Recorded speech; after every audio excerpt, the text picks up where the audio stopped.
Le Nouvel Esprit Public, Philippe Meyer, bonjour.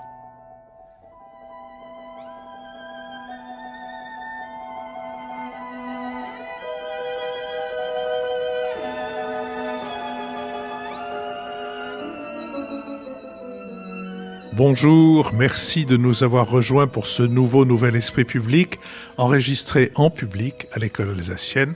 Nouvelle occasion pour moi de la remercier de son hospitalité et au cours duquel, ce nouveau Nouvel Esprit Public, nous nous efforcerons d'éclairer certains aspects de l'actualité. Nous le ferons avec Jean-Louis Bourlange, président de la Commission des Affaires étrangères de l'Assemblée nationale, François Bujon de l'Étang, ambassadeur de France, Lucille Schmid, membre du comité de rédaction de la revue Esprit, et Lionel Zinsou, ancien Premier ministre du Bénin et président de la fondation Terra Nova.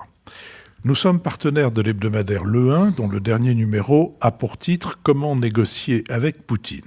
Il est ainsi chapeauté « Un mois après le début de l'invasion de l'Ukraine, le conflit s'enlise peu à peu dans une guerre de tranchées qui ne contente personne. D'un côté, une armée russe déjà décimée, près de 10 000 morts, selon un document publié par erreur par Moscou, armée contrainte à une fuite en avant dans la violence pour écraser son adversaire. De l'autre, des forces ukrainiennes dont la résistance acharnée n'empêche pas le martyre des populations civiles, que ce soit à Mariupol, Kharkiv ou Luhansk. Comment dès lors mettre fin à cette guerre meurtrière ? Y a-t-il un scénario pour la paix ? Ce numéro du 1 se penche sur le rôle que peut jouer la diplomatie dans ce conflit.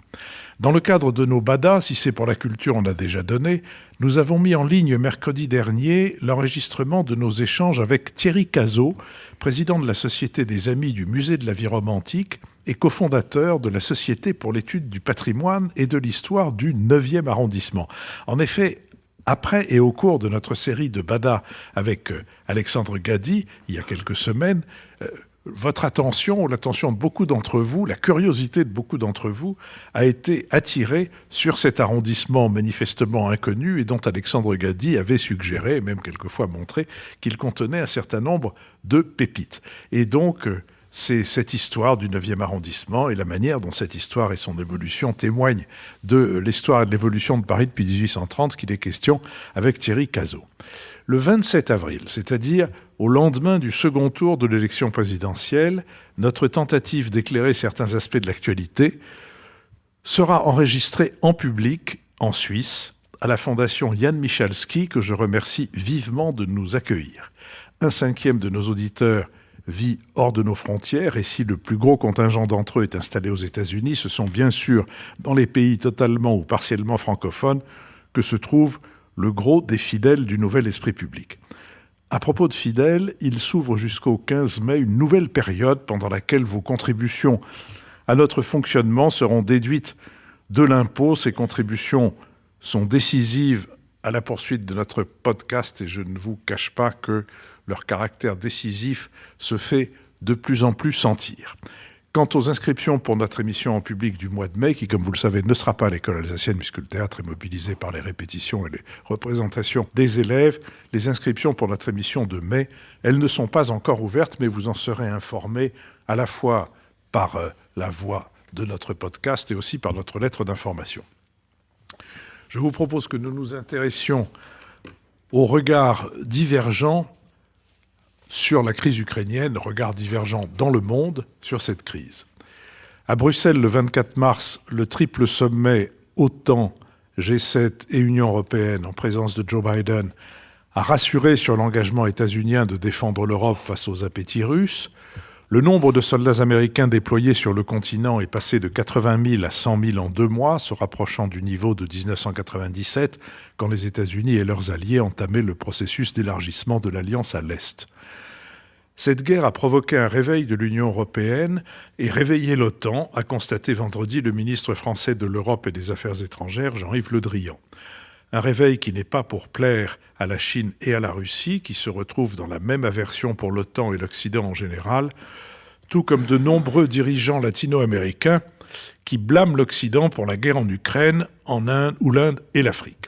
Un réveil qui n'est pas pour plaire à la Chine et à la Russie, qui se retrouvent dans la même aversion pour l'OTAN et l'Occident en général, tout comme de nombreux dirigeants latino-américains qui blâment l'Occident pour la guerre en Ukraine, ou l'Inde et l'Afrique, dont la Russie est le plus important fournisseur d'armement.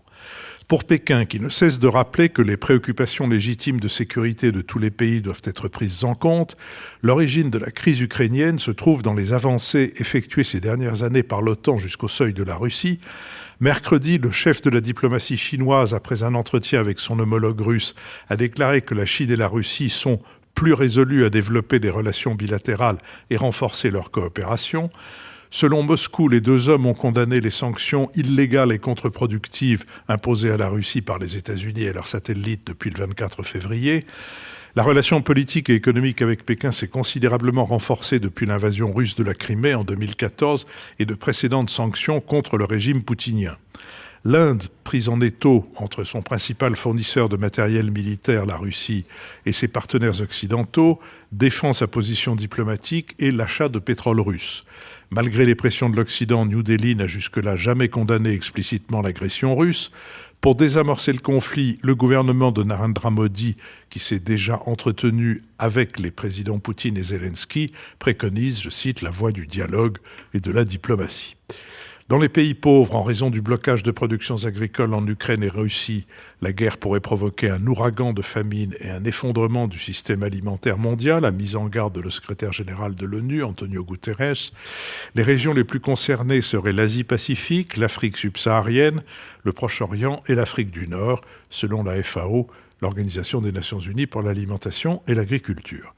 Les pays les plus touchés seront à l'évidence les plus fragiles, historiquement importateurs nets de céréales pour des raisons climatiques et souvent très endettés. Des pays comme le Burkina Faso, l'Égypte, la République démocratique du Congo, le Liban, la Libye, la Somalie, le Soudan et le Yémen, a précisé le secrétaire général de l'ONU. Sur cette question, Lionel Zinsou. Oui, alors on a beaucoup regardé les chiffres du vote aux Nations Unies de la résolution condamnant la Russie, et puis on s'est demandé pourquoi un certain nombre de pays s'étaient abstenus. D'ailleurs, la propagande des fake news de la Russie a beaucoup diffusé une carte où on voit les pays qui ont condamné la Russie et le reste du monde, et qui est une carte qui a beaucoup circulé, beaucoup en Afrique, qui est complètement fausse. Franchement, les pays ne sont pas décrits par leur vote. Du coup, les Nations Unies ont publié la véritable carte. Et effectivement, il y a eu des abstentions. Cela étant, il y a eu 141 prises de position contre la Russie. Il n'y en avait eu qu'une centaine au moment de la résolution sur l'annexion de la Crimée. Donc, c'est un progrès important. Et les pays sont un peu singuliers qui ont voté pour la Russie. Il n'y a quand même que la Corée du Nord, que l'Érythrée, que la Syrie, qui soient venus à l'appui de la Russie et de la Biélorussie. L'Érythrée, vous voyez, en Afrique, c'est pas extrêmement représentatif. C'est un petit pays qui est à peu près à couteau tiré avec tous les autres et qui est vraiment une singularité exceptionnelle et qui représente 0,01% du PIB de l'Afrique. Et pas beaucoup plus de sa population, donc c'est pas très significatif, mais c'est vrai que le regard qu'on a eu sur l'Afrique, c'est beaucoup se sont abstenus, dont le pays qui exerce en ce moment la présidence de l'Union africaine, le Sénégal. Ça a étonné. Bon, il l'a fait parce que la tradition, c'est que le président de l'Union africaine ne prend pas parti dans une controverse qui opposerait des pays africains entre eux. Bon, il y a également des pays qui se sont abstenus de voter. Une variante peu différente de s'abstenir sous forme d'un vote formel. Mais c'est le cas du Maroc, par exemple. Ça a un peu étonné à certains égards. Donc, est-ce que l'Afrique est complaisante vis-à-vis de la Russie ? Non, en fait, la majorité a condamné. Mais c'est vrai qu'il y a l'histoire longue et la conjoncture immédiate. L'histoire longue, c'est que la Russie reste perçue comme une puissance anti-impérialiste et anticolonialiste, même si c'est un des derniers empires, et en fait, en Asie centrale, une puissance coloniale. Ce n'est pas du tout perçu comme cela, ni en Amérique latine, ni en Asie du Sud, ni évidemment en Afrique. Et vous avez encore au pouvoir des dirigeants qui ont été soutenus par la Russie. C'est le cas, par exemple, en Afrique du Sud. L'ANC a été très significativement soutenu par la Russie, mais c'est le cas en Algérie. Il y a un effet de retour également au Mali. C'est évidemment le cas en Angola, c'est évidemment le cas en Éthiopie. Donc il y a l'histoire longue d'une Russie qui a été une aide dans l'accès à l'indépendance, notamment quand cette indépendance a été acquise par la guerre. Vous avez bien en tête que les indépendances sont récentes. Nous raisonnons toujours par rapport aux pays francophones, ce qui s'est passé à la fin des années 50 au Maroc, en Tunisie, puis en 60 en Afrique subsaharienne, en 62 en Algérie. Mais en fait, la Namibie n'est indépendante que depuis 1988. Les colonies portugaises, après une guerre épouvantable, ne le sont qu'à la fin des années 70. Donc tout ça est très récent, en fait. Et la Russie a toujours été du côté de cette émancipation. Donc ça, c'est l'histoire longue, qui est très importante. Et puis la conjoncture immédiate, c'est que certains pays sont dépendants de la Russie. C'est vrai qu'on a beaucoup insisté sur l'Égypte, le Maroc, qui, du point de vue des céréales, vont être dans une situation d'autant plus difficile que vous avez au Maghreb en ce moment une sécheresse historique. Donc vous allez avoir des ressources domestiques qui sont toujours insuffisantes, mais qui le seront encore un peu plus. Donc il y a quand même des éléments immédiats. Alors il n'y a pas que l'Afrique dans la vie, mais l'Afrique est effectivement modérée, pondérée. L'expérience de l'Afrique, c'est que du temps de la guerre froide, on se faisait la guerre entre les deux camps, mais on se la faisait en Afrique, ce qui n'intéressait pas grand monde. Les millions de morts en Afrique centrale, notamment autour de la République démocratique du Congo, quand vous prenez sur 30 ans, 40 ans, c'était très clairement un affrontement déporté de la guerre froide, dans l'indifférence générale. Là, vous dites à des Africains, vous dites à des Latino-Américains, la guerre froide reprend, mais enfin, elle reprend à 1200 km de Paris, en Europe, etc. C'est une espèce de lâche soulagement. Pour une fois, ça ne sera pas à l'intérieur des frontières africaines. François Bujon de l'Étang. Oui, alors c'est assez drôle, c'est amusant que Lionel Zinzou ait parlé des cartes publiées par les uns et par les autres. En réalité, si on regarde ce vote des Nations Unies, 141 voix, c'est quand même considérable sur 189, n'est-ce pas? Et vous avez tout à fait raison de souligner que c'est beaucoup plus sévère qu'en 2014, au moment de l'annexion de la Crimée. Mais ça va tout à fait à l'encontre de la présentation faite par Moscou, qui consiste à dire que l'Occident est isolé dans sa réprobation. Non, l'Occident n'est pas isolé. Il est uni, mais il n'est pas isolé. Et la plus grande partie, finalement, des pays membres des Nations Unies se sont exprimés pour condamner l'invasion russe. Alors, moi, je voudrais, évidemment, c'est mon tropisme naturel, me focaliser sur la position des États-Unis dans cette affaire, parce que l'une des conséquences évidentes de la guerre d'Ukraine, c'est que l'Europe redevient au centre des préoccupations stratégiques américaines, alors que jusqu'à présent, elle en était sortie, et que depuis le pivotage vers l'Asie entrepris par l'administration Obama, l'Europe semblait en être sortie. Les chiffres que Philippe a évoqués rapidement sur la présence de troupes américaines en Europe sont très très révélateurs, effectivement.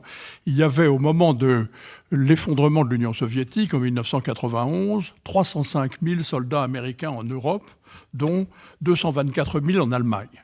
Et puis, avec le pivotage vers l'Asie, ces chiffres sont tombés, au point de tomber à 64 000 en 2020, puis de remonter par tranche de 20 000 hommes qu'envoient les États-Unis à 80 000 et maintenant à 100 000.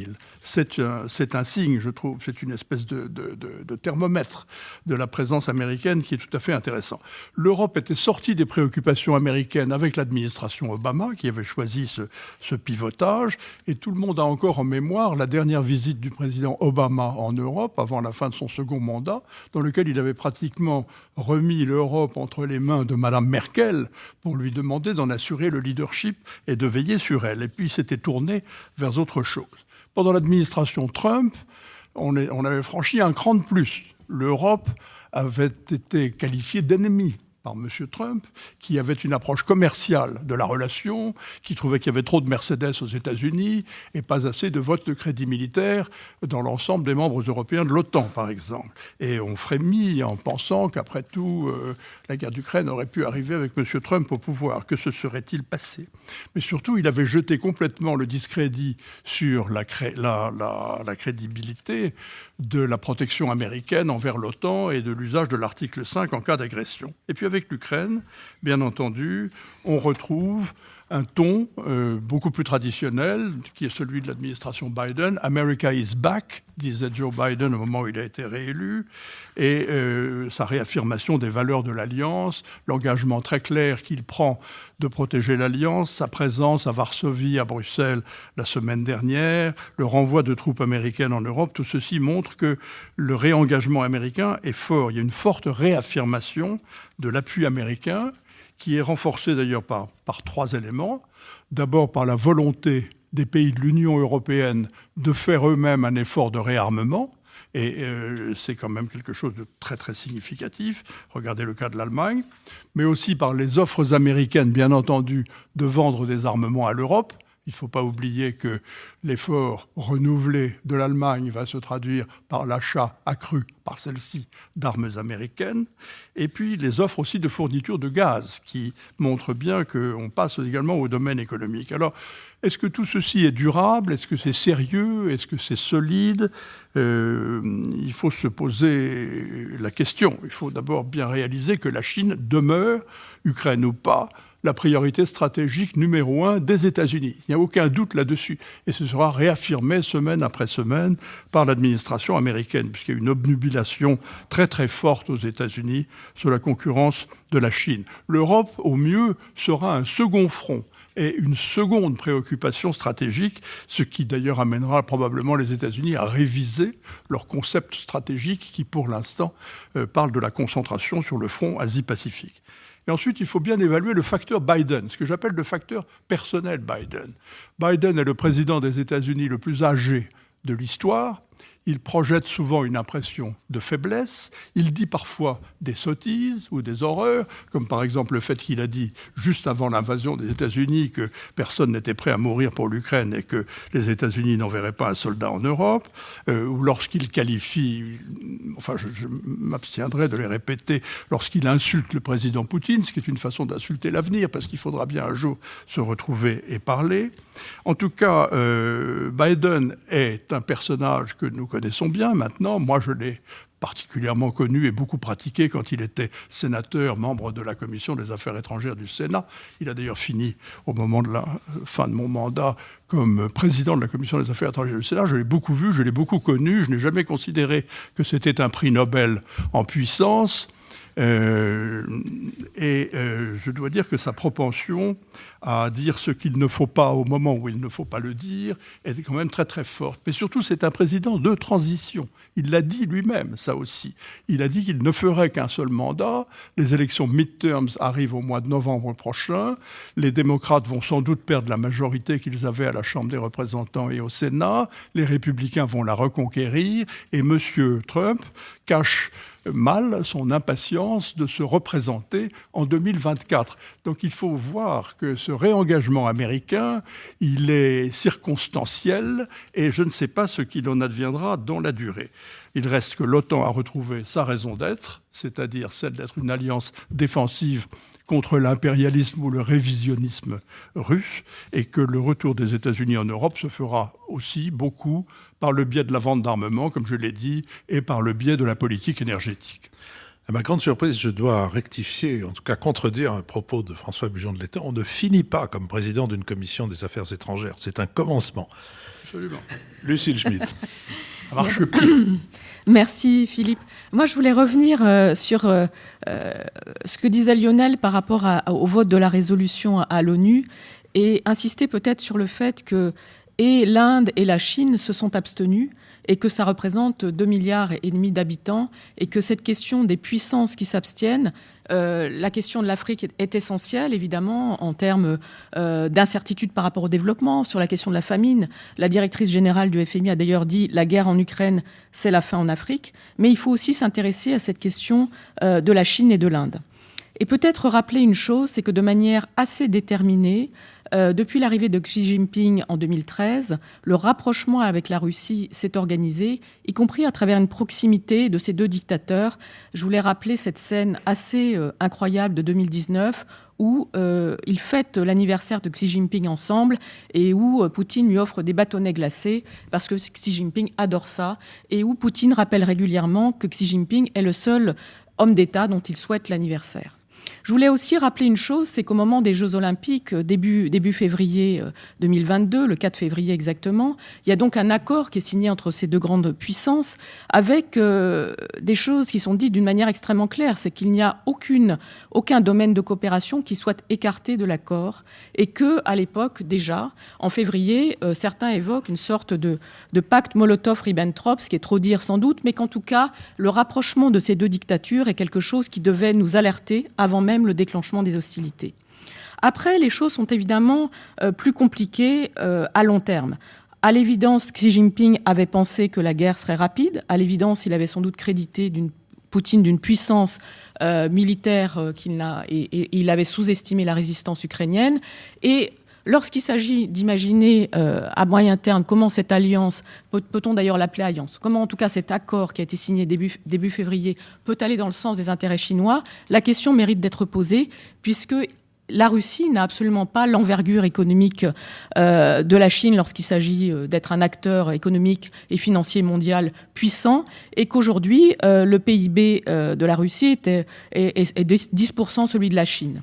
On sait aussi que les États-Unis sont prêts à utiliser un certain nombre d'armes, comme le fait de la loi très, très importante, très centrale, qui est celle que si on Trading with the Enemy Act, qui permettrait de prendre des rétorsions très importantes vis-à-vis de la Chine, et ça pose un problème à Xi Jinping à moyen terme. Donc la question de l'alliance entre la Russie et la Chine, elle est posée. Comment cela se passera-t-il à moyen terme? Quoi qu'il en soit, la Chine a refusé obstinément jusqu'à présent de jouer les médiatrices par rapport à la Russie et l'Occident, et ça c'est un point qui mérite d'être souligné. La deuxième chose, c'est par rapport à l'Inde, et je voyais encore ce matin que Sergueï Lavrov a été reçu par Narendra Modi ce week-end et que c'est un traitement de faveur que Narendra Modi ne donne à aucun ministre des Affaires étrangères de grande puissance depuis maintenant plusieurs mois. Que se passe-t-il là?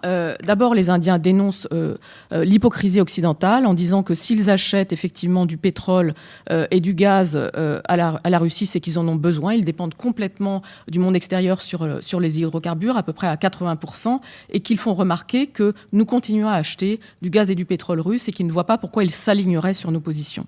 La deuxième chose, c'est que de longue date aussi, la Russie est le principal fournisseur de matériel militaire à l'Inde, qui en a besoin et qui a besoin de la Russie pour sécuriser ses frontières. Je rappelle qu'elle a à ses frontières, à la fois du côté de la Chine et du Pakistan, des conflits frontaliers. Et lorsque la Chine a massé des centaines de milliers d'hommes à sa frontière himalayenne, personne n'a rien fait et l'Europe s'est bien gardée de dire quoi que ce soit. Donc la question de la réactivation de ce qu'on appelait le non-alignement, vous savez, c'est cette doctrine créée à Bandung en 1955, est quelque chose qui aujourd'hui est assez intéressant. C'est-à-dire qu'en 2022, le non-alignement est en train de retrouver une espèce de force doctrinale dont on pensait qu'elle avait disparu, mais c'est au fond cela que reflète aussi l'abstention à l'ONU. Et du côté des pays africains, je souscris tout à fait à ce qu'a dit Lionel, mais il faut aussi rappeler que la dépendance des pays africains vis-à-vis de la Russie, elle existe aussi d'une manière très actuelle, à la fois avec la présence de la milice Wagner, qui est utilisée par un certain nombre de régimes aujourd'hui autoritaires, non démocratiques en Afrique. Je rappelle que la milice Wagner est présente en Centrafrique, en Mozambique, a été présente en Libye, qu'elle est présente surtout au Mali aujourd'hui, et que cette présence de la Russie, elle prend des formes importantes sur le plan sécuritaire et aussi sur le plan alimentaire, puisque le fait que l'Ukraine et la Russie soient de grands exportateurs de céréales et évidemment de blé, fait que, par exemple, l'Égypte a besoin de ménager la Russie lorsqu'il s'agit, au fond, de faire en sorte que le prix du pain ne soit pas aujourd'hui en explosion, alors même que chaque année, l'Égypte subventionne pour plus de 2 milliards de dollars le pain qui constitue l'aliment central de sa population. Donc on est dans une situation où, au fond, est-ce que ces pays ont le choix? Je pense que c'est une question qui vaut d'être posée et que attendre d'eux un alignement sur nos positions est quelque chose qui, à la fois sur le plan économique, sur le plan social et sur le plan stratégique, mérite d'être discuté. Jean-Louis Bourlange. Oui, je suis un peu embarrassé parce qu'on est rentré dans ce sujet par deux... Il faut le faire plus bas, j'imagine. On est rentré dans ce sujet par deux portes qui sont l'une et l'autre extrêmement intéressantes, mais qui ne sont pas les mêmes. La première, c'est celle du regard que les autres, les non-occidentaux en particulier, portent sur ce conflit. Et la seconde, qui a été ouverte et l'appartement a été très, très minutieusement visité par François Bujon de l'Étang, c'est le retour des États-Unis en Europe. Ce sont deux sujets qui sont également importants. Moi, je vais aborder le premier, mais je pense qu'on pourra revenir, parce que ce qu'a dit François appelle vraiment énormément de réflexion de la part de chacun. Alors, sur les valeurs, l'image, c'est évidemment quelque chose d'assez troublant. Les soutiens à la Russie sont absolument dérisoires. Avoir la Corée du Nord, l'Érythrée, la Syrie et la Biélorussie derrière soi, c'est vraiment... il ne faut pas avoir peur, il ne faut pas avoir honte.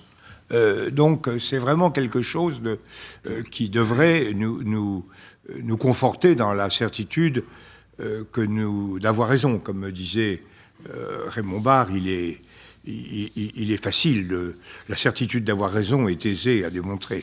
Et en revanche, quand on regarde les abstentions et le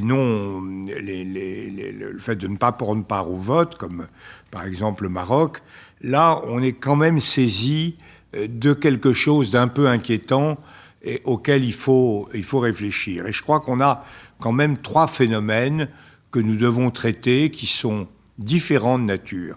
Le premier, c'est quand même un déclin relatif important de l'Occident dans la marche du monde.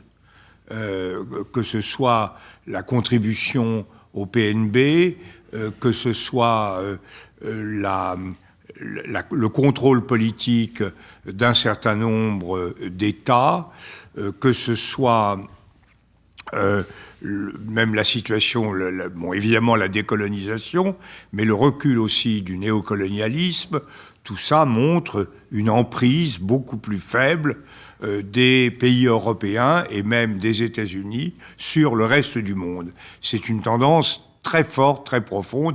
Lionel l'avait d'ailleurs, à propos de l'Afrique, très très bien analysé dans des émissions précédentes. Vous avez montré à quel point les échanges des Africains étaient de moins en moins centrés sur l'Europe et notamment sur la France, ce qui ne voulait pas dire que la France en faisait moins, mais ça veut dire que les autres en faisaient, que ce soit l'Amérique latine, l'Inde, etc., en faisaient beaucoup plus. Donc il est normal qu'il y ait eu ce sentiment d'émancipation. Moi, ça m'a frappé, il ne l'a pas dit de façon du tout agressive, mais dans l'entretien que j'ai eu avec le président du Sénégal il y a 3 semaines, il marquait très clairement que au sein de la population sénégalaise, il y avait l'idée que on n'était pas là simplement on n'était pas les seconds couteaux de l'Europe ou de l'Occident. Ce qui n'empêchait pas le président Macky Sall d'être extrêmement d'accord avec les analyses sur les valeurs, sur le recul de la démocratie, sur les menaces impliquées par ce conflit et sur la nécessité d'y faire face de façon intelligente et résolue. Il n'y avait pas du tout de désaccord de fond, mais il y avait le sentiment que le Sénégal, c'était le Sénégal, que l'Europe, c'était l'Europe. La deuxième chose, c'est le recul, dans le même esprit, c'est effectivement le problème des implications. On les a évoquées, la famine, les pénuries de matières premières, les risques de déséquilibre massif du système de production et d'échange, avec à la clé des disettes ou des famines qui se profilent, notamment en Égypte, avec la rupture des circuits frumentaires à partir de la Russie. Ce qui est étrange, c'est qu'on pourrait considérer que la responsabilité principale est attribuée aux Russes. Ce sont quand même les Russes qui ont créé quelque chose de monstrueux en attaquant sans aucune justification un État souverain, indépendant, comme l'Ukraine. Et on ne peut quand même pas reprocher aux Ukrainiens de résister pour leur indépendance, même si ça a des conséquences pour d'autres États. C'est pas comme ça que c'est perçu. C'est pas comme ça que c'est perçu. Et je pense que derrière ça, il y a l'idée que c'est une guerre européenne. C'est une guerre entre Européens.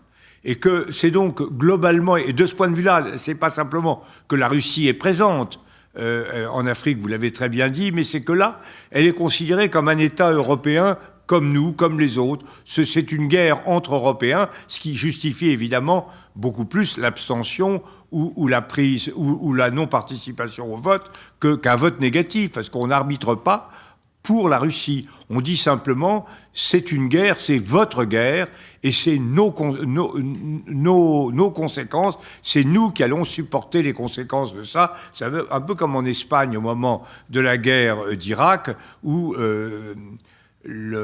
Aznar avait été battu parce que les Espagnols avaient, à quelques jours du scrutin, avaient lancé des manifestations sur le thème « Votre guerre, nos morts ». Eh bien, c'est un peu ça qui est derrière, je pense, une grande partie de cette défiance, de ce scepticisme du tiers-monde. C'est votre guerre à vous, Européens, et c'est nous qui allons payer une fois de plus les pots cassés. Ça me fait penser, ça me rappelle ce film qui était extraordinaire, que je pense Lionel a dû voir et revoir, qui était sur la guerre de 14, vue en Afrique, qui s'appelait, si je me rappelle bien, le titre anglais était Black and White in Color. Et alors on voyait premier film de Jean-Jacques Hano. Oui, oui, c'est l'anneau, je ne me rappelle plus. La guerre qui arrivait 6 mois plus tard. Enfin, ils découvraient la guerre. Et ils faisaient cette guerre entre États africains sous contrôle allemand ou sous contrôle français, et ça avait un côté mais totalement irréel. Là, il y a quelque chose comme ça. Et puis, troisièmement, il y a le choc des valeurs. Et là, je crois quand même que c'est la grande leçon des 20 dernières années. Je cite toujours mon ami Jean-Marie Guéhenno, quand il dit dans son très beau livre sur le premier 21e siècle, quand il dit « Nous avons cru avoir gagné la guerre froide, alors que que nos valeurs l'emportaient, Francis Fukuyama, la fin de l'histoire, les valeurs onusiennes triomphant, alors qu'en réalité, c'était simplement le système russe, le système soviétique, le système bolchevique qui avait perdu. » Et là, quand même, c'est assez impressionnant, ce recul des valeurs. Prends un exemple, nous avons 2 États qui s'abstiennent, le Pakistan et l'Inde. L'un et l'autre sont mus par des valeurs très très semblables, qui sont des valeurs religieuses, mais en plus ce sont des valeurs où ils s'opposent complètement, puisque l'islam est au cœur de leur conflit. Et ce qui m'a frappé cette semaine, j'étais dans le nord de l'Europe, en Suède, en Finlande et en Lituanie, et ce qui m'a frappé, c'est à quel point, de ce point de vue, dans le nord de l'Europe, il y avait la conscience exactement inverse de celle-là, enfin la conscience de la nécessité de faire face. Jamais je n'ai vu des Finlandais et des Suédois, et évidemment les Lituaniens, aussi proches de nous, à cause avec un sentiment extrêmement puissant du fait que les valeurs fondamentales qui étaient les nôtres étaient directement menacées. Donc il y a un côté corps tranché qui s'oppose un peu à la mise en minorité de nos valeurs dans le reste du monde. Je voudrais juste dire à Jean-Louis qui a souhaité qu'on aborde la question du retour des États-Unis en Europe, qu'il a peut-être conscience du fait que ça demande un peu de temps, mais en même temps, je lui rappelle, pour lui redonner le moral sur cette question, que après cet enregistrement, il y a un dialogue avec le public. Alors, vous me direz, peut-être le public n'a pas du tout l'intention de poser une question sur le retour des États-Unis en Europe, mais dans ces cas-là, nous ferons comme le général de Gaulle. Il me semble avoir entendu une question. Lionel Zinsou. Merci. Moi, j'adore toujours chez Lucile la sentimentalité, et donc je suis très ému par le fait que le président Poutine ne célèbre que l'anniversaire du président Xi Jinping. Cette dimension d'affection dans les relations internationales est quand même un soulagement. C'est méchant pour Loukachenko. Je vous rappelle, ayant eu la chance de travailler quand j'étais chez Rothschild avec Gerhard Schröder, qui avait une relation également assez passionnelle, et que le président Poutine est le parrain de sa plus jeune fille. Et je vous rappelle qu'après le départ de Jacques Chirac des affaires, le président Poutine est venu célébrer boulevard Saint-Germain, dans le bureau du président retiré, son anniversaire. Donc il y a, si vous voulez, du point de vue des grands engagements internationaux de la Russie, une espèce d'alternance des anniversaires. Mais cette analyse festive des relations internationales ne me paraît pas tout à fait déterminante. Mais s'offre-t-il toujours des glaces? Et par ailleurs, il ne faut pas trop insister sur l'idée que la Russie est un petit pays. Et d'abord, la comparaison avec l'Espagne, vous voyez, ça n'est que l'Espagne. Bon, on peut essayer de retirer l'Espagne du monde, on verrait que c'est quand même assez troublant, puisque quand on a mis légèrement entre parenthèses la Grèce, 2% du PIB de l'Union européenne, ça a quand même provoqué 18 mois de récession en Europe. Donc c'est quand même un peu compliqué. Et un petit pays, c'est une définition pour les économistes, c'est un pays qui n'a pas d'implication dans la formation des prix mondiaux. C'est ça la définition d'un petit pays. C'est pas de savoir si on est Malte ou la Chine. Et en fait, il se trouve que l'économie russe est tant concentrée sur certaines commodités et matières premières absolument fondamentales, parce qu'il y a aussi le bois, mais il y a aussi le titane, mais il y a aussi le palladium. Mais enfin, il y a énormément d'éléments sur lesquels c'est la Russie qui forme le prix. Et en ce sens, pour un économiste, ce n'est pas un petit pays. Et elle est beaucoup, beaucoup plus importante, même que l'Espagne, qui serait déjà très, très importante. J'aime beaucoup aussi l'approche indienne, parce que, n'est-ce pas, la Russie fournit de l'armement à l'Inde, c'est évident. Enfin, je vous rappelle que l'Inde fabrique des Rafales, pour avoir fabriqué des Mirages, et qu'elle a un autre fournisseur, qui n'est pas tout à fait dans la même posture que la Russie, qui est aussi essentiel en termes d'armement. Enfin, la Légion Wagner. C'est génial d'avoir appelé ça Légion, parce que j'imagine ça a des connotations anciennes, puissantes, et Wagner, c'est un excellent choix. Enfin bon, il y a quelques centaines de militaires, de légionnaires, de mercenaires au Mali. Il y en a quelques centaines en Centrafrique. Ils n'ont sanctuarisé en Centrafrique que Bangui et perdu tout le contrôle du territoire. Ils ont par ailleurs développé la présence minière parce que la Légion Wagner a un département minier, c'est assez original. Au Mozambique, c'est le Rwanda, dans une alliance d'un certain nombre de pays qui ont rétabli la situation contre les terroristes, absolument pas la Légion Wagner. Ils sont epsilon au Soudan. Et ce qu'ils vont faire au Mali, alors qu'il y a des dizaines de milliers, non seulement de la force Barkhane, non seulement des contributions tchadiennes, mais également, on l'oublie toujours, ceux qui ont le plus de victimes, c'est-à-dire la force des Nations Unies, la MINUSMA, et qui c'est des dizaines de milliers de gens qui contribuent à la sécurité du Mali. Il va donc y avoir un changement. On va les remplacer par quelques centaines de légionnaires. Et on sanctuarisera une partie de Bamako. Et on perdra le reste d'1 200 000 km². Donc la Russie, l'Afrique n'est pas dépendante de la Russie du tout, mais pas du tout, et notamment pas du tout sur le plan sécuritaire. En revanche, il y a cette hyperbole incroyable sur la Légion Wagner, parce que ça frappe l'imagination, mais pas plus.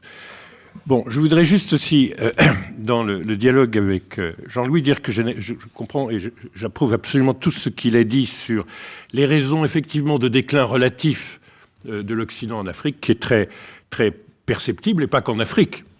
Rappelez-vous à Singapour, rappelez-vous les travaux des intellectuels singapouriens sur le thème, très bien résumé par le titre du livre, comment l'Occident a-t-il perdu la partie? La question, est-ce que l'Occident a des chances d'avoir une importance quelque part dans la politique en Asie?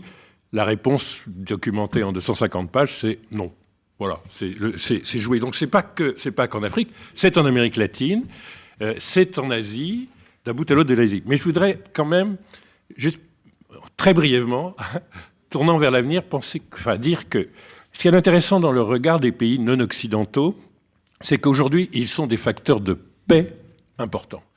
Il est tellement important qu'il n'y ait pas de perturbation majeure, de récession internationale. C'est très important pour la Chine, que la Chine, même si on célèbre ensemble des anniversaires, est en train de jouer diplomatiquement un rôle très apaisant, qui va vers la paix, parce qu'elle ne peut pas se permettre en politique intérieure, notamment avant un congrès de novembre qui va être très difficile, parce que le président Xi Jinping est contesté par les jeunes, au fond, les plus avancés, mais peut-être un peu plus pro-occidentaux que lui, à l'intérieur du Parti communiste lui-même. C'est impossible pour l'Inde d'avoir une hyperinflation, parce que l'Inde n'a pas un revenu par tête supérieur à celui de l'Afrique. Il est strictement égal, et donc la montée des prix, c'est vrai qu'ils ne sont plus dépendants comme ils l'ont été jusque dans les années 70 pour échapper à la famine d'importation alimentaire. Mais il reste qu'ils ne peuvent absolument pas supporter ni les prix de l'énergie, ni les prix des denrées alimentaires. Ça, c'est impossible en termes de politique intérieure. Et ils sont très nombreux, ces pays. Mais moi, ce qui m'a frappé le plus, c'est les pays du Golfe, qui savent très bien que quand le brut est à 126 $, c'est arrivé en 2008, ça avait créé des émeutes de la faim un peu partout dans le monde, mais en décembre 2008, il était à 32. Pourquoi ? Parce que, entre-temps, effondrement de Lehman Brothers, etc., une crise mondiale s'était installée. On ne peut pas supporter, même quand on est les plus riches du monde, d'abord des pénuries physiques en matière alimentaire, parce que les pays du Golfe et du Moyen-Orient en général sont extrêmement vulnérables. On ne peut pas supporter des troubles logistiques qui, là aussi, menacent les populations. Il y a quand même 40 millions d'habitants en Arabie saoudite à nourrir, comme partout. Il n'y a pas de prix d'équilibre. Quand on retire le 30% des céréales sur le marché, il n'y a pas de prix d'équilibre. Le blé est passé de 120 à 400, mais il passerait à 1000 qui ne serait toujours pas disponible. Et ça, c'est très important. Et donc, l'économie mondiale s'effondre si on reste dans la situation actuelle. Il est d'un intérêt vital pour des raisons de politique intérieure, c'est la même chose évidemment au Machrek et au Maghreb. On ne peut pas se permettre, pour 4 milliards d'habitants, de voir cette guerre et ses sanctions associées menacer leur vie politique intérieure. Et ce sera... Le regard des autres n'est pas simplement un regard d'observation et d'émotion, c'est un regard vital sur leurs problèmes politiques intérieurs. Et ça, c'est une force de paix très importante. Lucille Schmid, en défense de la sentimentalité en politique. Non, je crois qu'il ne s'agit pas du tout de sentimentalité, évidemment, même si, pour moi, les sentiments entre grands hommes ou petits hommes comptent évidemment aussi en politique.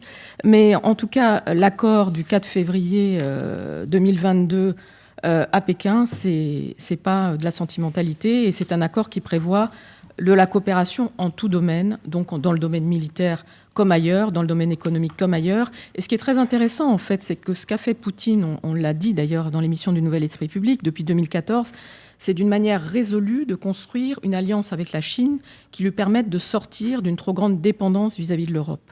C'est ainsi qu'a été construit ce gazoduc qui permet aujourd'hui à la Russie de fournir beaucoup de gaz à la Chine, qui fait que la Russie est le deuxième fournisseur de pétrole de la Chine après l'Arabie saoudite. Donc c'est quelque chose de résolu. Et évidemment, la mise en scène des bâtonnets glacés est une mise en scène. J'en suis consciente, je suis sentimentale et par ailleurs, je peux pratiquer la réelle politique comme beaucoup de femmes.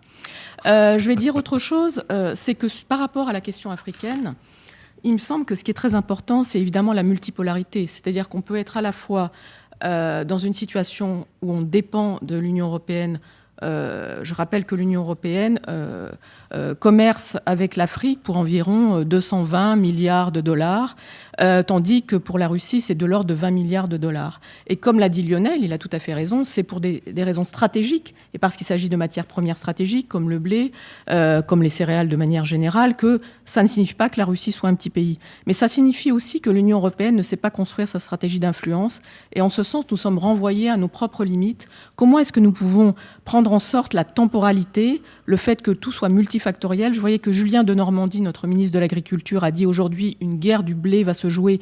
Et pour cette raison même, l'Union européenne et notamment la France doit relancer sa production de céréales pour prendre la place de la Russie. Ça pose d'autres problèmes parce qu'aujourd'hui, la menace n'est pas seulement militaire, elle est aussi écologique et que du coup, relancer la production intense en agriculture productive, ça veut dire renoncer à tout ce que nous avions organisé. Je rappelle que la conférence de Glasgow était il y a encore quelques mois, que c'était en décembre 2021. Donc on est dans une situation de conflagration, de contradiction entre des menaces qui sont des menaces qui s'excluent l'une l'autre en termes de modèle de développement. Et c'est aussi à cela que sont confrontés les pays africains comme l'Europe. Et en ce sens, pour ne pas être trop longue, la question du non-alignement et la façon dont le non-alignement pourrait devenir une nouvelle dynamique politique et ce que révèlent donc ces abstentions de vote à l'ONU, c'est quelque chose de très intéressant à explorer. Simplement, le non-alignement des pays en développement, de l'Afrique, de l'Asie, ça signifie deux choses. Ça ne sera pas la même chose que dans les années 50, évidemment, et ça signifie trouver des leaders, parce que à Bandung, en 1955, il y avait des leaders. En 1970, le discours de Wari Boumedienne à la tribune de l'ONU a été un discours qui a marqué des générations de jeunes dans les pays en développement. Aujourd'hui, qui sont les leaders de ce non-alignement? On ne les voit pas, si ce n'est des dictateurs. François Bujon de l'Étang. Je dois faire trois remarques différentes. La première, c'est sur la Russie, petit pays. Évidemment que la Russie n'est pas un petit pays. C'est une absurdité de dire que la Russie est un petit pays. Il n'y a qu'à regarder une carte de géographie d'abord. Mais ensuite, une des plus sinistres erreurs de l'administration Obama, c'est bien qu'après avoir expulsé la Russie du G8, M. Obama a qualifié la Russie de puissance régionale. Ça, c'était vraiment ajouter l'insulte à la blessure. Et on voit aujourd'hui à quel point cette erreur était une erreur d'analyse fondamentale. C'est une première remarque. La seconde est sur le non-alignement, Lucille. Je suis d'accord avec vous, il n'y a pas de leader du non-alignement parce que ce non-alignement, il est négatif au lieu d'être positif, en réalité. Contrairement à ce que c'était pendant le temps de la guerre froide. Dans le temps de la guerre froide, vous aviez Bandung, vous aviez Nehru, vous aviez Suharto, vous aviez tout ce que vous voulez. C'était quelque chose de positif. Là, c'est un non-alignement négatif, finalement. Ce n'est pas la même chose. En réalité, les gens se sont abstenus, et d'ailleurs, cette abstention n'était pas un tsunami, hein, c'était simplement 35 voix sur 189, donc n'en exagérons pas non plus la portée. Mais ce non-alignement, c'est surtout le signe de la multidépendance d'un grand nombre de pays, dont les pays africains, mais pas seulement. L'Inde en est un autre magnifique exemple. Ils ont besoin de tout le monde. Et ils ne veulent se brouiller avec personne. Alors, ça prend les formes les plus différentes selon tel ou tel. L'Inde, c'est tout à fait évident, par exemple. L'Inde s'est rabibochée avec les États-Unis depuis l'administration Bush et a beaucoup développé ses relations avec les États-Unis. Elle a un dialogue stratégique avec la France. Elle achète des Rafales. Elle n'achète pas ses armes uniquement en Russie, mais elle en achète beaucoup en Russie. Elle a peur du Pakistan. Elle a peur de la Chine, qui a quand même en permanence 100 000 hommes sur ses frontières. Elle a l'abcès purulent du Cachemire. Enfin, il y a toutes les raisons qui font qu'elle ne veut se mettre mal avec personne. Et au fond, ce n'est pas ça, le non-alignement positif. C'est une deuxième remarque. La troisième, c'est sur les ambiguïtés de la Chine.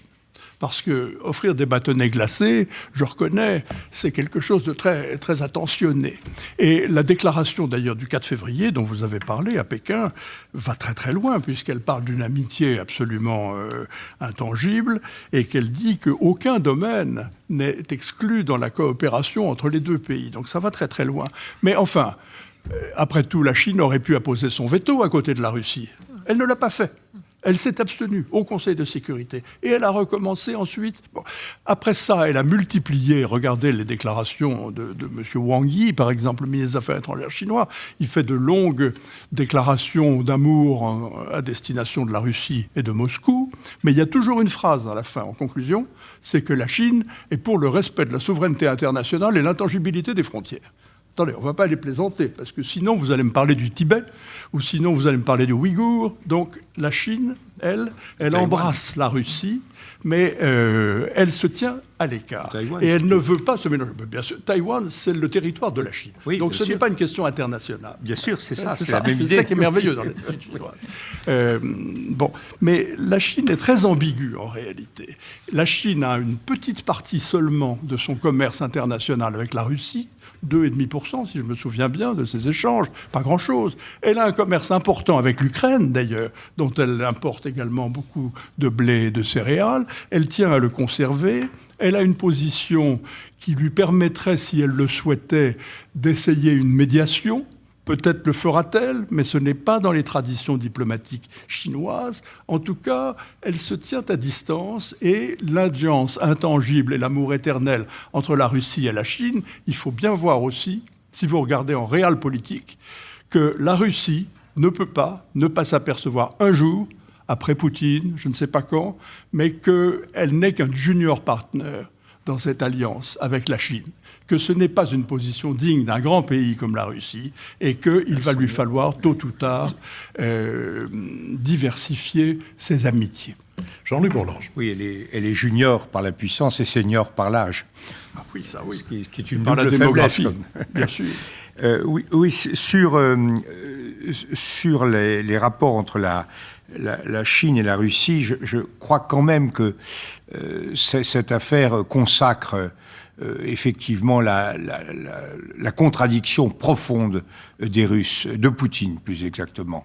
C'est-à-dire que Poutine a vraiment, depuis au cours des 20 dernières années, a constamment fait le choix des intérêts idéologiques de sa kleptocratie autoritaire contre les intérêts géopolitiques de son pays. L'intérêt de la Russie, c'était de se rapprocher de l'Europe. L'Europe y était prête. Dire que l'Europe est une menace pour la Russie, c'est une plaisanterie de garçon de bain. Jamais l'Europe ne menace absolument personne. C'est bien son problème, d'ailleurs, qu'elle est incapable de menacer qui que ce soit actuellement de sérieux. Mais les choix idéologiques de Poutine ont toujours été des choix, même au mépris de sa tradition géopolitique. Il se rapproche des Hongrois. L'habitude, il était... Bon, enfin là, on peut dire qu'il y a une cohérence parce qu'il essaie de reprendre le contrôle de la Hongrie. Il s'est même rapproché de la Turquie, qui est l'ennemi historique de la Russie. Et quant à la Chine, l'intérêt géopolitique est évidemment de s'inquiéter d'une Chine puissante, moderne, démographique, qui représente 10 fois plus de population que la Russie, face à une Sibérie totalement vide. Eh bien non, pour des raisons qui tiennent sans doute à la protection de son régime, à la protection de ces oligarques qui pillent le pays, etc., à la protection de son système policier, eh bien il a toujours privilégié l'intérêt idéologique. Et là, je crois qu'il en subira les conséquences. J'ai bien aimé François qui commençait par dire que Biden avait tout à fait tort de qualifier la Russie de puissance régionale, pour terminer en disant que ce serait un junior partenaire. Obama, Oui. Qui j'ai dit qui ? Tu as dit Biden. Biden, oui, Obama, oui. Pardon. Et de terminer en disant que c'était un junior partner, ce qui fait que, malgré tout, je crois que vous avez raison dans la conclusion, la Russie ne peut que descendre 2-3 marches, sinon plus, dans cette affaire. La deuxième remarque que je voudrais faire, c'est sur les problèmes d'écologie. Je pense que ce qui est paradoxal, ce qui est extraordinaire dans cette affaire, c'est à quel point, effectivement, les mots d'ordre de lutte contre le réchauffement climatique sont atteints en profondeur de trois manières. D'abord parce que les volumes d'investissement disponibles vont être partiellement et largement absorbés par la mobilisation de moyens militaires et non pas par les investissements d'adaptation climatique. Deuxièmement, parce que la crise de l'énergie, et en Allemagne c'est évident, l'Allemagne est confrontée à un mix énergétique impossible entre un charbon dont elle dispose, mais qui nie son engagement contre le réchauffement climatique, et le gaz qui nie son indépendance géopolitique. Et avec sa phobie du nucléaire au milieu de tout ça, ils sont quand même très très mal partis. Et il faut saluer d'ailleurs, moi j'ai été très frappé du talent d'un petit pays comme la Lituanie, qui s'est construit une base de stockage de gaz de gaz naturel liquéfié en provenance des États-Unis et du Qatar, et qui est capable de tenir pendant plusieurs mois face à une interruption des livraisons de gaz en Russie. Je crois que ça prouve que small is beautiful parfois.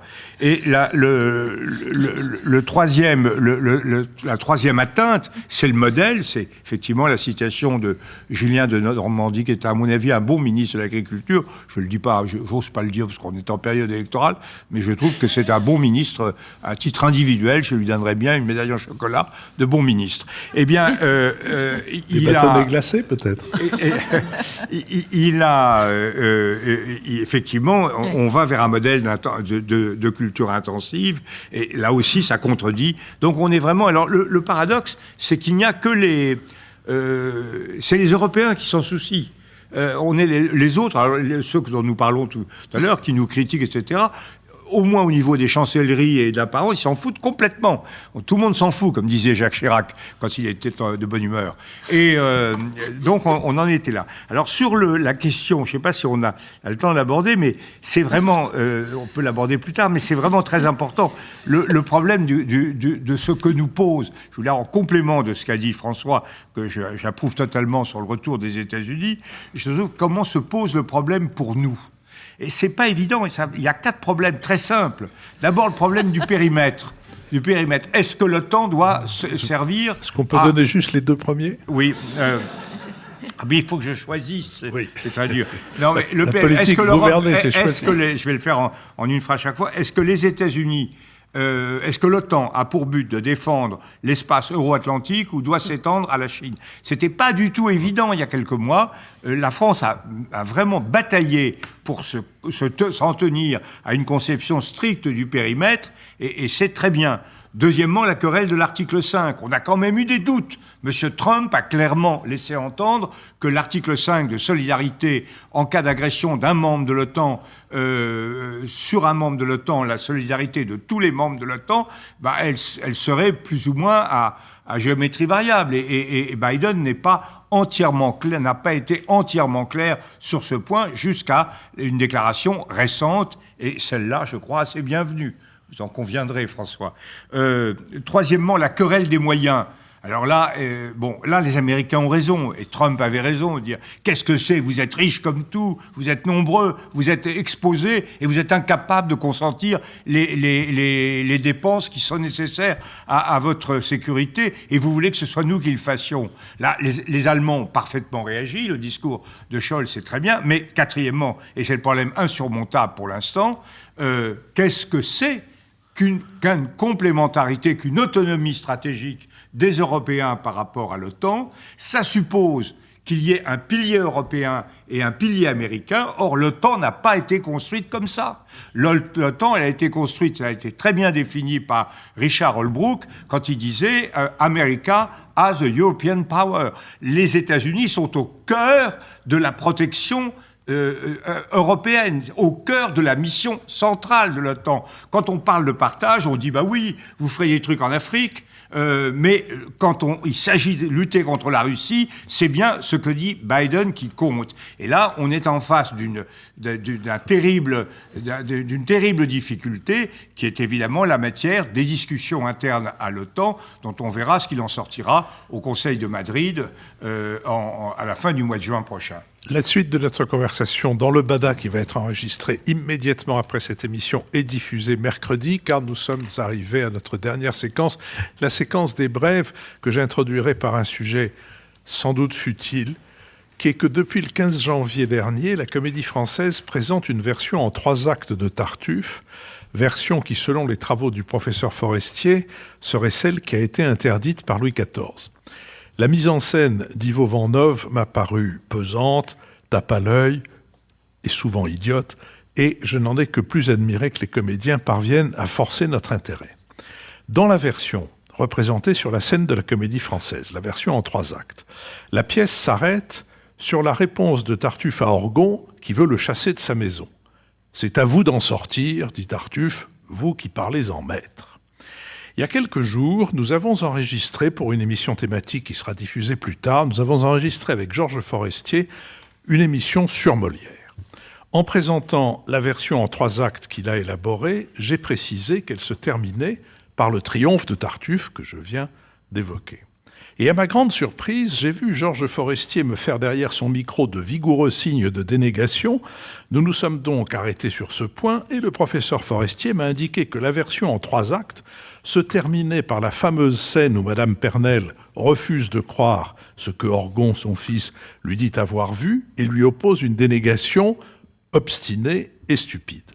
Et c'est sur une réplique de Dorine, la servante à Orgon, que la pièce s'achève. Juste retour, monsieur, des choses d'ici bas, vous ne vouliez point croire et on ne vous croit pas. Les vers de la version Comédie Française, Ivo Vanhove est allé les chercher dans l'acte 4, l'un des 2 que Molière rajoutera après l'interdiction. Ce tripatouillage du texte de Molière, pour lui faire dire autre chose que ce que disait sa pièce, tout à fait autre chose que ce que disait sa pièce, c'est une lâcheté. Cette fin falsifiée est une escroquerie. Les psychiatres nous apprennent que les hommes impuissants sont nombreux à battre leurs compagnes. L'impuissance des metteurs en scène à être des auteurs, leur incapacité à se passer des auteurs, a conduit et conduira beaucoup d'entre eux à malmener les œuvres auxquelles ils s'attaquent en les tirant le plus loin possible de ce que disent les textes. Je me désole que ce soit dans sa maison et pour célébrer son 400e anniversaire que cette déloyauté reçoive son billet de logement et que Molière reçoive ce baiser de Judas. Lucille Schmitt. Waouh. Heureux ceux qui sont morts pour une juste cause, dit Peggy. Philippe, restez en vie quand même. Je veux dire que... Philippe nous invite à dire les choses vigoureusement. Et moi, je voulais vous parler de ce petit livre qu'a publié Bruno Latour avec Nicolas Schulz. Il l'a publié en janvier 2022. Ça s'appelle « Mémo sur la nouvelle classe écologique ».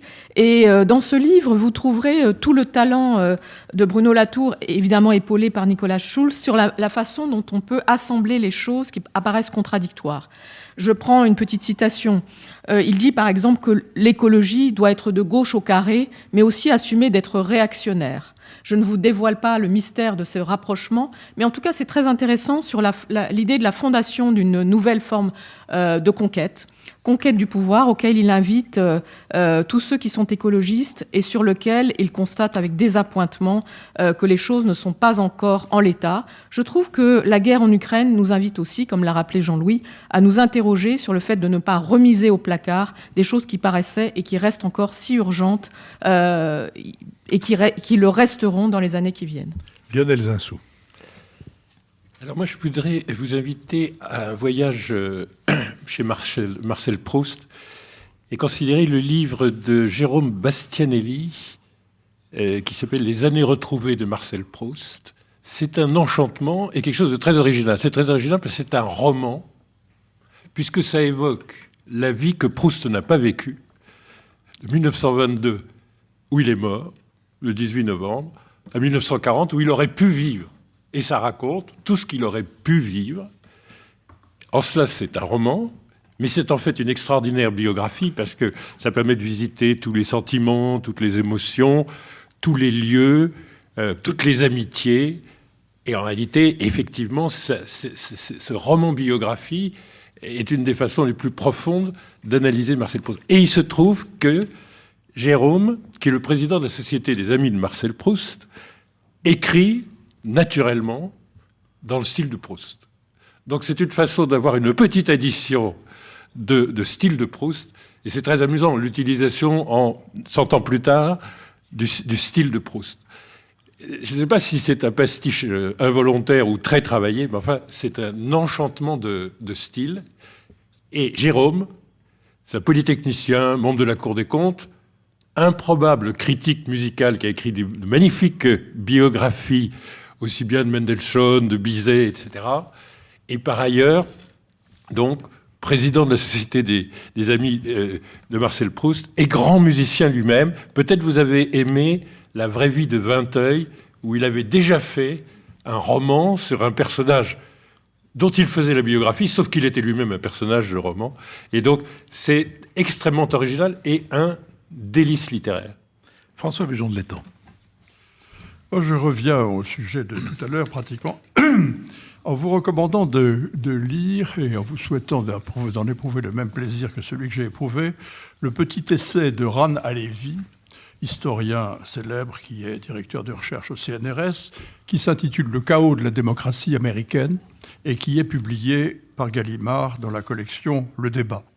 C'est une analyse remarquablement claire et intelligente de la crise profonde de la démocratie américaine et des menaces sur sa survie qui se manifestent aujourd'hui dans la société américaine. Il commence par une autopsie très très clairvoyante de la journée du 6 janvier 2021, qui a vu une foule encouragée par M. Trump monter à l'assaut du Capitole. Et il continue à faire l'analyse de ce que le populisme à la Trump, d'une part, et d'autre part, le progressisme, si vous voulez, et la théorie critique de la race, c'est-à-dire la culture woke qui se développe aux États-Unis, comment elle se conjugue pour saper les bases du libéralisme qui est à la base de la démocratie américaine. C'est une analyse tout à fait remarquable, concise et brillamment écrite. Jean-Louis Bourlanges. Oui, je crois que c'est vraiment très, très important, cette querelle. Alors moi, j'ai pas eu le temps de lire grand-chose, mais alors, je suis bien tombé, parce que notre ami Benoît Pellistrandi, qui est parfois venu, a réédité fait beaucoup mieux que rééditer son livre sur l'histoire de l'Espagne contemporaine. En réalité, il en a changé le titre. Il s'appelle désormais « Les fractures de l'Espagne de 1808 à nos jours ». Alors, Benoît Pellistrandi est certainement le meilleur spécialiste français de la civilisation, de la société et de l'État espagnol. Et son livre nous ouvre... Les Français ont vraiment une incapacité à regarder l'histoire de l'Espagne, à part de quelques épisodes très importants comme la guerre napoléonienne, Goya, la guerre civile, et puis plus récemment les aventures et les mésaventures de la monarchie. Tout cela se fait sur une espèce de fond d'ignorance et de refus de prendre en compte ce qu'est l'Espagne. Et je crois, et sa contribution à l'Europe moderne. Je crois que c'est une des grandes faiblesses, notamment de la société française. Nous savons bien que nous avons avec l'Espagne un rapport très difficile à cause du regretté Napoléon, pas si regretté que ça en Espagne, mais malgré tout, et nous sommes tout à fait tournés vers l'Italie, et je crois que c'est très très bien. Moi je m'intéresse, je suis à moitié italien par mon épouse, si je puis dire, qui était très italienne, mais l'Espagne c'est essentiel. Ce sont des gens proches de nous, et ce que montre Pellistrandi, c'est comment les efforts que font les Espagnols pour intégrer l'anomalie de l'histoire espagnole dans un contexte européen et mondial de solidarité. Je vous assure, chers amis, ne vous contentez pas d'aller en vacances en Espagne, lisez Pellistrandi. Merci, je le redis, soutenez-nous, si vous le pouvez, choisissez plutôt la formule du don mensuel que la formule du don ponctuel. Pourquoi ? Parce que les dons mensuels, même les plus modestes, nous permettent de savoir ce que nous avons devant nous et comment se présentent nos finances. Et pour le reste, je remercie. Pourquoi vous ne proposez pas des dons hebdomadaires ? On aurait 4 fois plus. Peut-être, oui. Je vois en effet qu'on a bien fait de confier l'administration des finances à des gens qui ont fait des études pour. Et je rappelle que quand il n'était pas président de la Commission des Affaires étrangères, Jean-Louis Bourlanges était conseiller à la Cour des comptes. La Cour des comptes s'en souvient. Oui, les comptes aussi. Je remercie Laurie Galigani et Christian Sori pour leur implication dans toutes ces émissions ici à l'École alsacienne. Je remercie Sophie Jacquin avec qui cette émission a été préparée, Benoît Carré qui va en assurer le compendium, Nicolas Tourneau qui assure la maintenance du site et Olivier Magloire, celle des plateformes de financement, Julien Neuville et Nouvelles Écoutes qui produisent ce podcast, et puis bien sûr l'École alsacienne et le public qui, en dépit d'un temps magnifique, est venu nombreux au théâtre Pierre Lamy.